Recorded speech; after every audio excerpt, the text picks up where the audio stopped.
Well, the governor had some harsh words for certain government workers who staged a sick-out recently. Here's government spokesperson Jean Griot with more. Governor John P. DeYoung Jr. today described as irresponsible the actions of government employees who stayed off the job in certain departments and agencies. DeYoung denounced the actions of the workers and that of the union leaders who quietly organized the sickouts, saying that their bad actions were simply unjustified given the territory's fiscal situation. DeYoung said that in even quietly condoning the job actions, the leadership of the United Steelworkers Union is proving themselves shockingly oblivious to the financial challenges that our territory faces at this moment in our recovery efforts and the difficult reality faced by millions of Americans who are today out of work. They are acting only on behalf of their own narrow and selfish self-interest, the governor added. He pointed out that dozens of U.S. states from New York to California have frozen or cut salaries, benefits, and pensions for public employees. Many have endured rounds of layoffs. Since August 2008, over 300,000 state and city government employees have been laid off, and even our Caribbean neighbors have instituted actions that have caused them to cut their government workforce. Additionally, there are almost 20,000 former government employees in Puerto Rico who would gladly trade places with the workers who participated in this job action. Unlike the Virgin Islands, DeYoung said, many governments were unable to save those thousands of jobs. We were fortunate to stave off layoffs of our core workers and avoid the cutting of essential government services, which is not necessarily a statement that can be made by many private sector employees. And that's Jean P. Griot with the Government House statement. Several government employees continued their sick-out today. News Channel 8's Wes Small is at the Division of Motor Vehicles. Thanks a lot, Jerome. All right, I want to keep you updated on the situation with government. Remember that we've had some serious complaints and issues about government workers not being on step their raises and so forth. A pretty blistering report from Government House and John Grill reading it from Governor John DeYoung, saying that steel workers members were actually irresponsible, in some aspects actually selfish. There's no money. If there's no money, we can't pay you. And he said, hey, no one's been laid off in the Virgin Islands. That is good news, all right? I am standing here now, I'm sorry, with? Miss Kenrick. The last name is Henry. Mr. Henry, yeah. And you are under Jarris Brown here at Public Safety. Yeah, one of the calls I got, along with IRB, Internal Revenue cashiers and people calling in sick yesterday, and some monitors and school guards calling in sick, and they also said here, Patrick Sweeney, where the motor vehicle licenses and registrations and checkpoints are, that there were problems, but it's not of the sort. I went down the line, no one complained.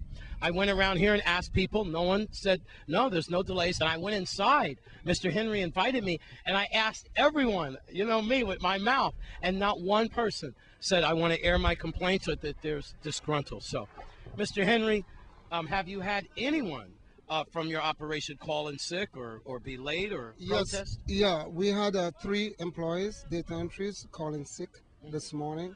And that was it? That was it, yeah. But, you know, we were able to mobilize our other workers and, you know, have everything running. And three people calling in sick is all covered. Well, it's all covered. Are all in there and everything. All in there. We mobilize and, you know, we get our backup staff, you know, and everything is pretty okay. As you, you know, saw a while ago, I took you in there, you know, in there. And everybody said, you know, said they're happy. Well, that is good news. And so maybe you want to come down a little early until this thing gets ironed out, but I see people coming out with their paperwork, smiling faces, and people sitting around and they're waiting, and they have some patience. So there you go. Trust me, I've seen it a lot worse down here at Motor Vehicle. Things seem to be on the up and up. Jarris Brown was just here checking and making sure everything was okay, and everything is looking good. So again, if you have been affected with this so-called sick out in any of the agencies, perhaps you want to log it or whatever, but no problems here at Public Safety. Patrick Motor vehicle, that is. Motor vehicle. That's correct. We call this. Yeah. No problems here, hardly any delays, okay?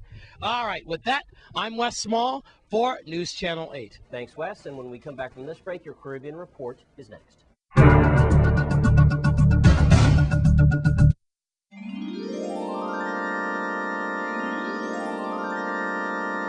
And let's take a look at your Caribbean Report for tonight.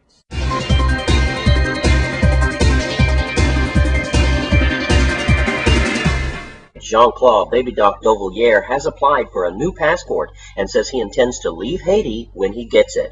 A spokesman for Mr. Duvalier had been scheduled to leave Haiti on Thursday, but he couldn't because Duvallier's passport had expired. On Tuesday, prosecutors charged the former president with corruption and embezzlement of state funds during his 15-year rule and criminal association.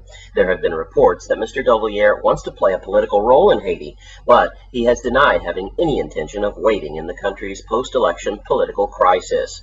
Meanwhile, 4 Haitians have filed a private lawsuit against Jean-Claude Duvalier, accusing him of torture and other crimes against humanity. The suit was filed by 4 of those who were jailed during Mr. Duvalier's rule, including former national spokesman Michel Montas. She says there is plenty of evidence of abuse that took place during that time. And now we hear from another ghost of Haiti's past, as ousted President Jean-Bertrand Astride reiterated on Thursday that he is ready to end his years of exile in South Africa and return home to Haiti. Mr. Astride's statement comes 4 days after the surprise return of Haiti's ousted dictator, Baby Doc. Astride's brief announcement was issued by the South African Foreign Ministry, and it came as one of a rare statement that Jean-Bertrand Astride has been allowed to issue during his nearly 7-year exile in South Africa. Meanwhile, in St. Vincent, Prime Minister Randolph Gonsalves has denied reports that his government intends to increase the country's value-added tax, VAT. There have been local reports that the VAT hike would be increased in Thursday's budget presentation. However, Dr. Gonsalves says despite the increase in the VAT in neighboring Barbados and in Britain, it will remain at its current rate of 15% in St. Vincent and the Grenadines. And finally, Grenada's President Barat Jagdeo has suggested that the European countries should provide no cash reparations for their involvement in the transatlantic slave trade. He made this call on Wednesday evening while launching year-long activities in Guyana for UN's designated International Year of People of African Descent. President Jagdeo said the opinion of Guyana should join the government in pushing for those who were behind slave trade to make the necessary reparations. The launch was boycotted by a number of African Guyanese organizations and the leader of the Afro-Guyanese-dominated People's National Congress, Robert Corbin. The government has rejected their claims that they were not properly consulted and involved in the planning of these activities. President of Guyana's Rastafari Council, Leon Salles, said while he shared their concerns, he opposed the boycott.